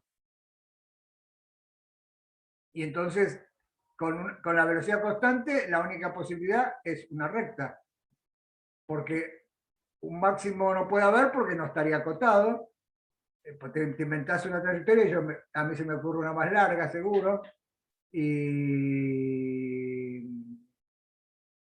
la única que puede haber es un mínimo, que es la línea recta, que es la distancia más corta entre los puntos, porque la velocidad es constante. Ya vamos a ver ejemplos de eso, pero en el ejemplo que decís vos, Marcos, no va. Si pones un láser, va a ser una línea recta, porque la velocidad no depende de nada, no depende de nada. Solo está fijo el punto A y el punto B, y la única trayectoria posible que cumpla este principio es la línea recta, el segmento que une A a B. Pero vamos a ver otros ejemplos donde hay máximos y mínimos. Pero aguanten un poquito y lo vamos a ver. Déjenme primero decir la parte histórica y presentarles los dibujitos de Herón, Alhazen, que ya les hablé de él, y Fermat. ¿Sí?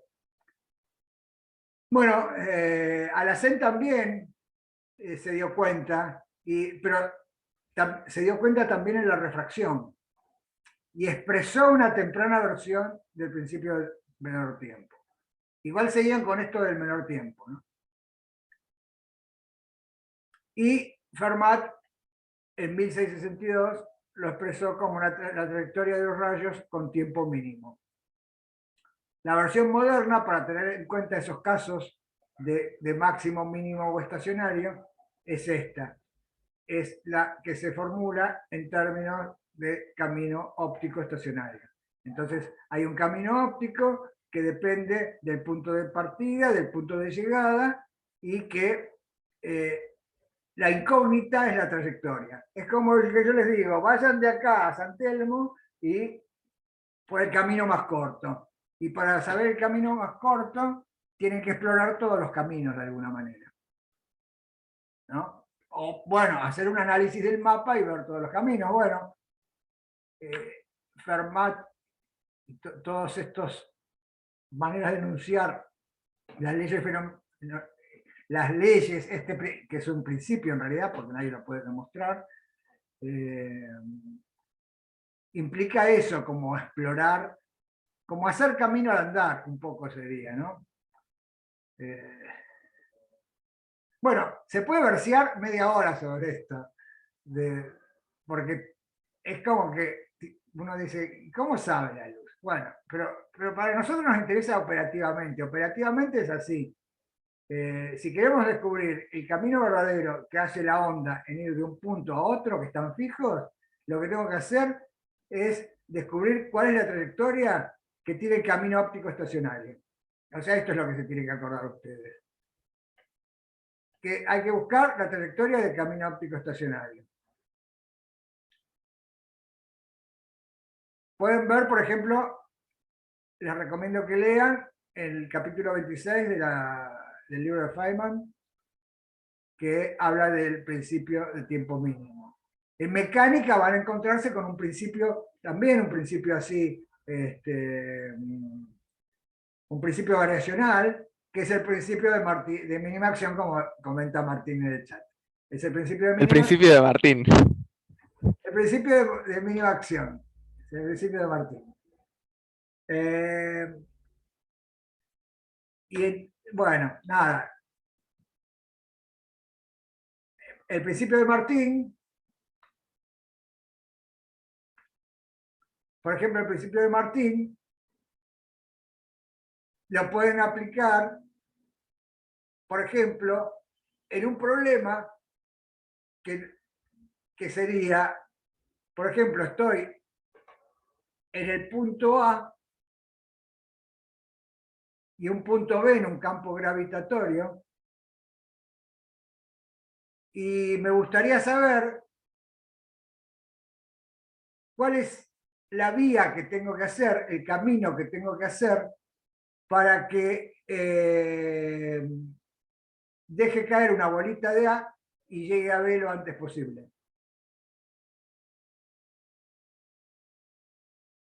Fíjense que esta pregunta es interesante para los skaters.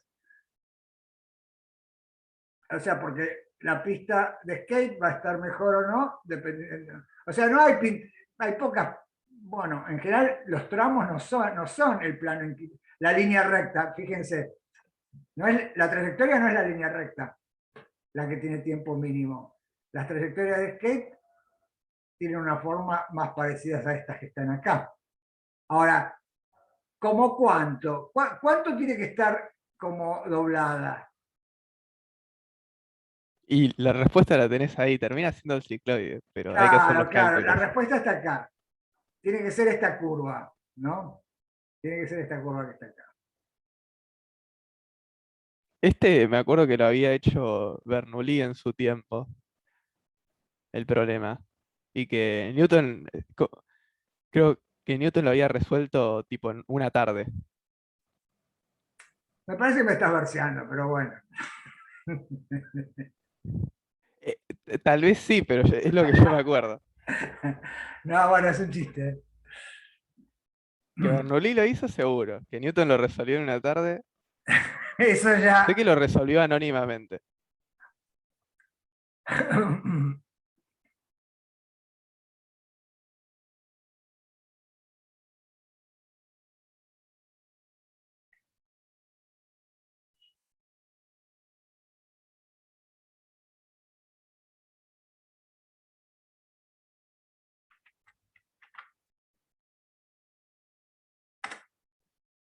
¿Están viendo mi navegador? Sí, estamos viendo el anuncio raro.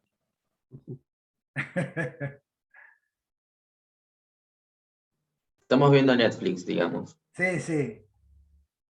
Ya le dije que no, pero siempre me insiste.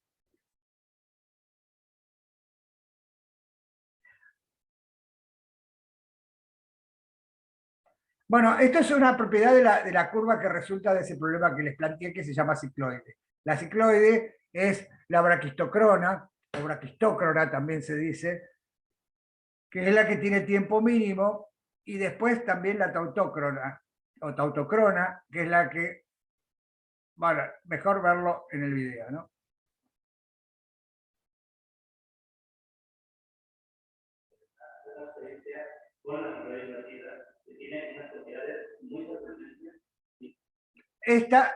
Esto está hecho con la forma de una cicloide, ¿sí? Y esta sería el plano inclinado. Y entonces hay marquitas y vamos a ver cómo tirando una cosa desde acá arriba llega antes por la cicloide. La primera propiedad que vamos a ver es la braquistócrona. Braquistócrona tiene el griego braquistocrona.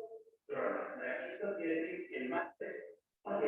Al llegar al punto más bajo, la ahora varias la recta y la cicloide que escribieron nosotros, siempre por la que más rápido va a caer la bola y la que va a llegar al punto más bajo, es a través de la. Ahora vamos a empezar la experiencia de la braquistócrona. Es decir, vamos a comprobar que colocar las dos cosas. Sí, ya lo dijo, ya lo dije. La que llega más rápido al punto más bajo siempre es a través de esta curva que es la cicloide. Esta caída de la bola la vais a ver a velocidad normal.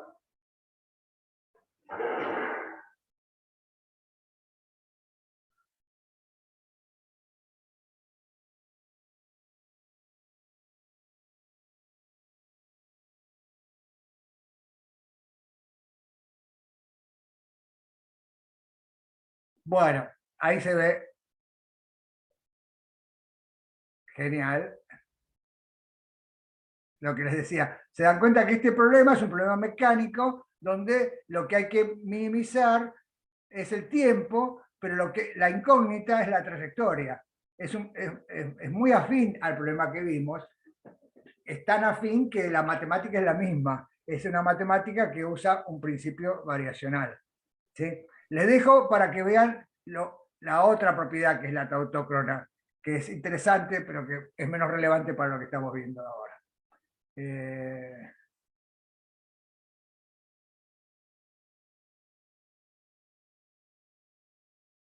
Entonces, nada, este es el principio variacional, que también es el delta de una integral igual a 0. Entonces, ahora, sí, lo que le había dicho antes a Elian, que le iba a mostrar, que es unas simulaciones donde vamos a graficar el tiempo que tarda en salir de A y llegar a destino B. Pero, ¿cuál es la variación? El punto de la superficie, o lo que es lo mismo, el ángulo de incidencia, ¿no? Recién vimos que cuando derivábamos igualábamos a 0, aparecía todo en función de x, pero ese x esas funciones de x las podíamos interpretar como senos de ángulos. Entonces, es lo mismo. Vamos a ver cuáles tengo primero.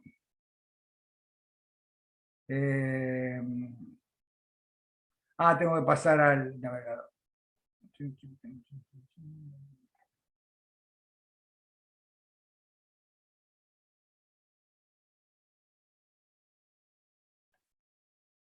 Esta, sí.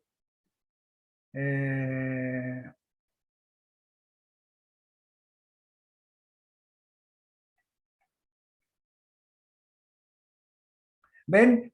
O sea, yo cambiando el ángulo de incidencia, cambio el punto sobre la superficie que toca y tengo distintos valores de tiempo, ¿no? Entonces, bueno, vamos a ver la animación. Vamos a ver que el valor del ángulo que satisface la ley de IMSAL es la que tiene tiempo mínimo. Claro, justo en este punto, para este θ i con este θ r, que satisfacen esta ley, que el cociente es 0,75, el tiempo es mínimo. Después, el tiempo empieza a aumentar. Y entonces, claro, ven acá está.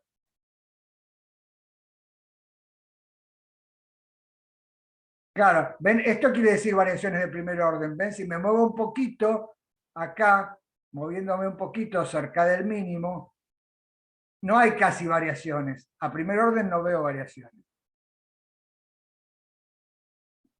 De la misma manera podemos ver este otro, que es un poco complementario al que vimos recién, pero en este, fíjense que voy a dejar, fíjense que esto no es lo que tenemos que hacer para aplicar Fermat. Para aplicar Fermat, el origen y el destino tienen que estar fijos. ¿Sí? Y entonces ahí voy a encontrar el óptimo en el sentido de Fermat, el que hace que la variación de primer orden del camino óptico sea cero. Esto es otro problema, se los quiero mostrar para que vean que esto no es lo que nos corresponde hacer, ¿no? ¿Ven? En este caso, todos son óptimos, porque todos satisfacen la ley de Snell. ¿Se dan cuenta? Pero lo que cambia es el destino cambia. Entonces, en esto es el camino óptico, todos los caminos ópticos son óptimos, porque todos son mínimos frente a variaciones de la trayectoria. Pero este no es lo que hay que hacer, ¿no? Esto por eso es sin destino fijo. Para aplicar el principio variacional, el origen y el destino están fijos. Profe, hola, buenas. Hola. Perdón, no termino de entender entonces, como me estoy empezando a confundir. Tipo, el delta de la integral antes era lo que nosotros tomamos como la derivada con respecto a x para minimizar el tiempo.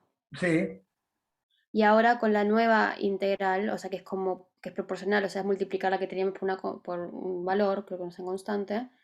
O sea, es lo mismo, todavía estoy intentando minimizar el tiempo respecto a x. tal cual, es lo mismo, completamente lo mismo, porque minimizar una cosa o minimizar una función que es proporcional a esa cosa es lo mismo. Ok, y el delta ese, cuando multiplicas la integral por el delta, o sea, es como una notación para decir que estamos minimizando con respecto a x, o el delta No, representa... esto es una notación para decir que estoy minimizando con respecto a cualquier cosa que pueda variar. Ah, ok, ok, genial. En este ejemplo lo elegí donde solo podía variar una cosa.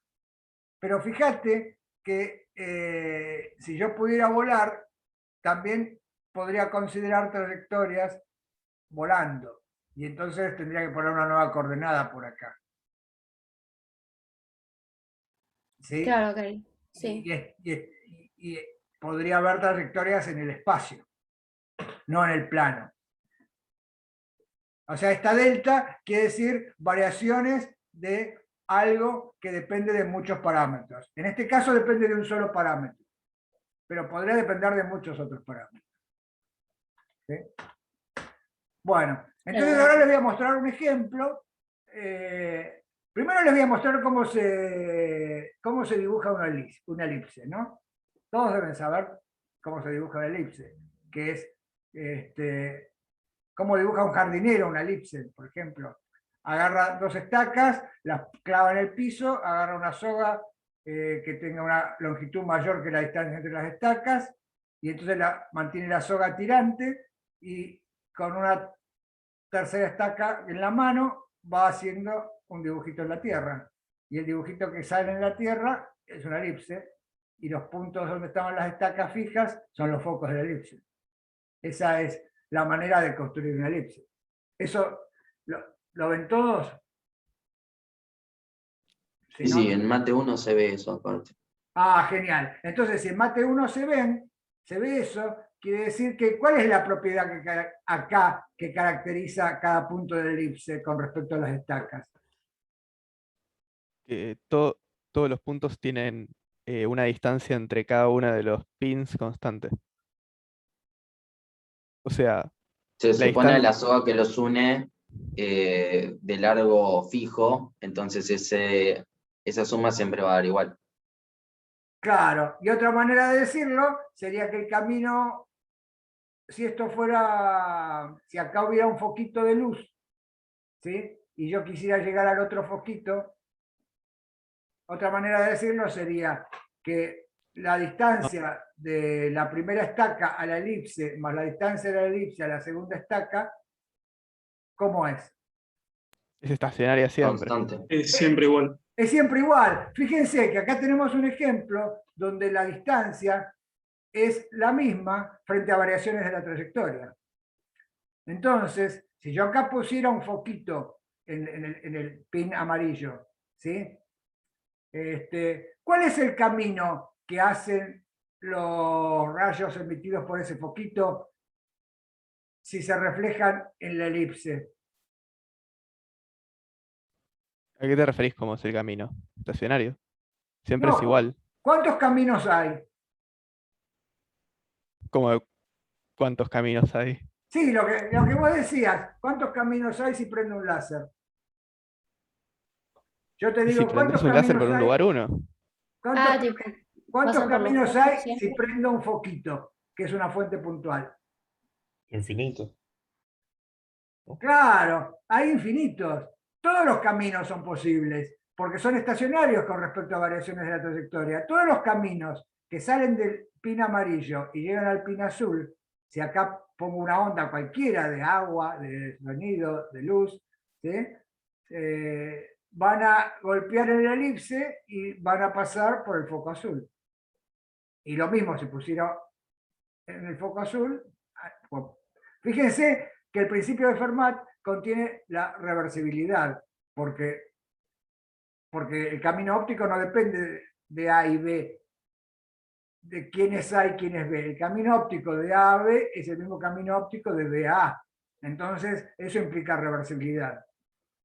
Y este ejemplo lo que muestra es que decir mínimo está mal, porque en este caso el camino no es un mínimo, el camino es estacionario y cumple que la delta de la integral es 0, pero es estacionario, ¿sí? Es decir, si yo pongo lo que les decía recién, si esta elipse fuera una elipsoide de revolución, por ejemplo, ¿sí?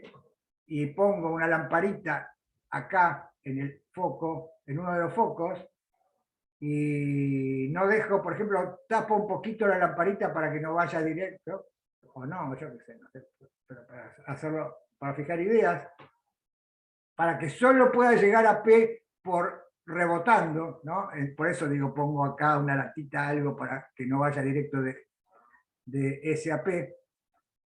Entonces, verían experimentalmente que salen de S, van y llegan a P, se reflejan en P. Pero que hay infinitos caminos. Y este es el ejemplo como paradigmático de que decir mínimo está mal.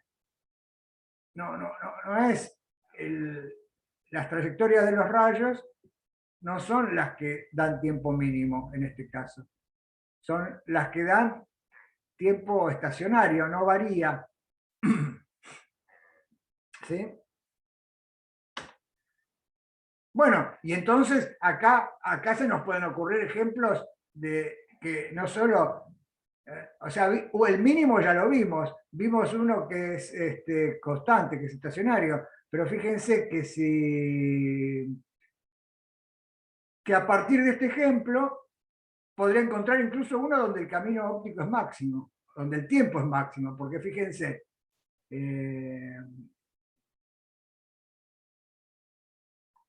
supónganse que parto del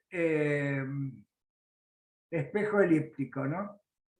Este era el elíptico, donde ir del foco a la elipse y después ir al otro foco daba lo mismo que por cualquier camino.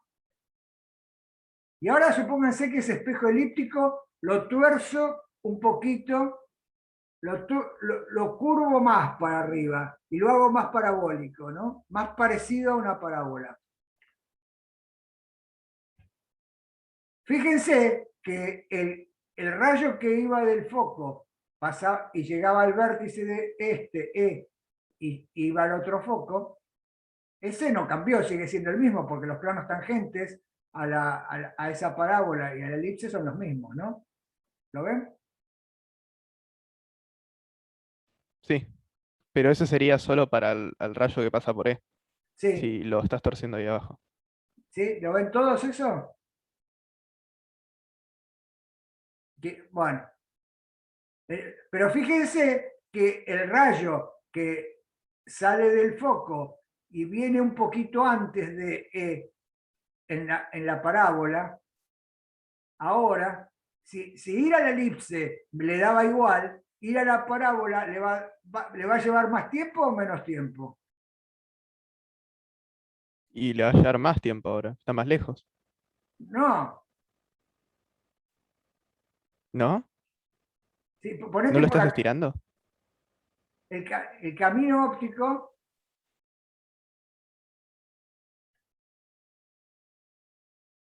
le va a llevar menos tiempo, porque le falta este cachito, no va a recorrer este cachito que hay entre la parábola y la elipse. Banca, ¿cuál es la parábola y cuál es el elipse? La elipse es esta, la que está acá, la que está más abajo. Ah, ok. La que tiene Claro, ahí menos, sí se ve. Claro. la que tiene menos Yo pensaba que curvatura. estabas estirando la elipse, como haciéndolo No, más la para estoy, abajo. la estoy haciendo así. Ah, lo estás curvando. La estoy curvando para que se parezca a una parábola, por ejemplo. ¿Sí? Esta era la elipse y ahora lo estoy curvando para que se parezca más a una parábola. Con el mismo vértice. Entonces, el rayo que estaba en el vértice sigue cumpliendo lo mismo. Pero el rayo que está un cachito más a la izquierda del vértice, ese recorre menos camino. Sería como que el Entonces, foco ya deja de ser un foco ahí, entonces, o puede ser eso o no. el rayo que sale de F, pasa por E y llega a F', sigue estando porque tiene el mismo plano tangente.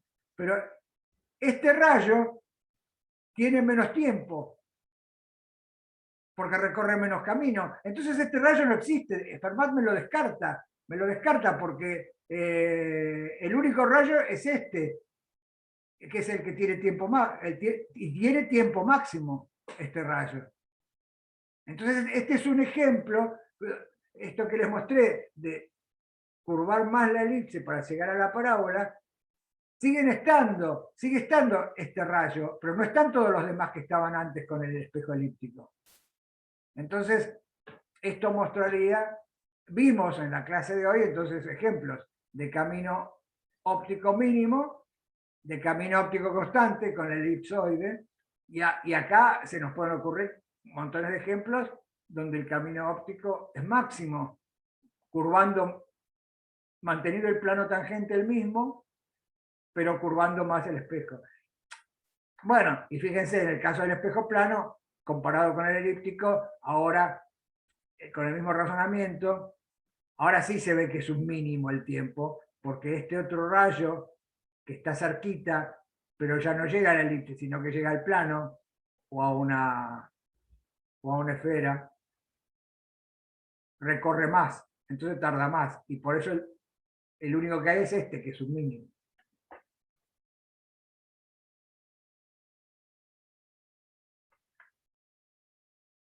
Bueno, el principio de Fermat, fíjense que nos permite tratar cosas como lo que pasa cuando el aire está cerca del mar, que está más frío y va cambiando la velocidad de propagación con la altura a la superficie del mar, o en una carretera. Este ejemplo lo vamos a ver en la próxima clase, ¿eh? Porque ya nos estamos pasando. Un minuto, María Luz, nos pasamos. Hola, María Luz. ¡Qué barbaridad! ¡Qué cosa! Siguen Estaba grabando, entusiasmada escuchando